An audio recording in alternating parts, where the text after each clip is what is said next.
we're going to be remixing some of this color right here that we already put in.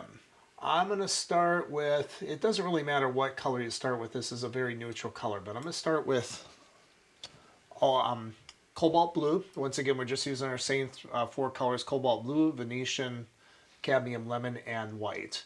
So when I'm trying to mix and match a color that I already have on there, a lot of times this is what I do. I'll go like that. You see, that's way too dark. All right. It's way too dark. It's a little too warm.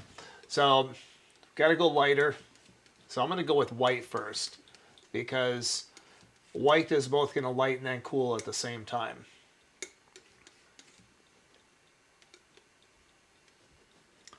And let's try that. We're still too dark. So let's add some more white. And I'm going to add some more white. And this time I'm going to add a bit of yellow, because I'm seeing just a hint more greenish tone in there. And I'm pretty red right now. And so, you know, if I'm seeing something that's red and I'm working with a limited palette and I have to make it more green, I'm going to start out with yellow first, because yellow, of course, is part of green. That's pretty darn close. That's very close. I could go a little more yellow or a little more red and still turn out with a good painting. I mean, there are variations when you're dealing with something that's very neutral like this. You don't have to match it exactly. What you want to do is you want to match the effect. And what the effect would be is this is darker and cooler than this here. This is lighter and warmer. Now, when you go lighter and warmer, there's a couple different ways you can go. You can go warmer toward red. You can go warmer toward yellow. And there is that flexibility, and this is with any painting, and that's why you can watch artists. All right, so let's grab our mother color here, and I'm just going to use a number 4 bristle brush. Thin this with maybe a touch of mineral spirits. Now, if you want your painting to be a finished painting, you might want to add a medium. And we're going to go a little bit thicker in here.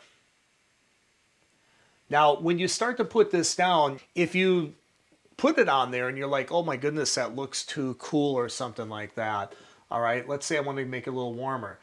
Well, I watch this out very carefully in the palette. So I can take this and I can shift it by adding just a touch of Venetian to a slightly warmer tone and put that in there. And now I got a slightly warmer version of that same neutral. And then let's say, take this mother color and pull this out here. And let's say I think I'm too warm. Well, let's grab a little bit of cobalt and stick that in there. Not much, because we really don't want to push the value too far, but just putting a little bit of cobalt in there. And I can put that in. Let's say I got a little too dark, so I can add a bit of white to that to raise the value, but still stay cool. And then I have a slightly cooler version of that overall color and value structure, if you will. Okay. And then let's say, well, I want to go a little more yellow.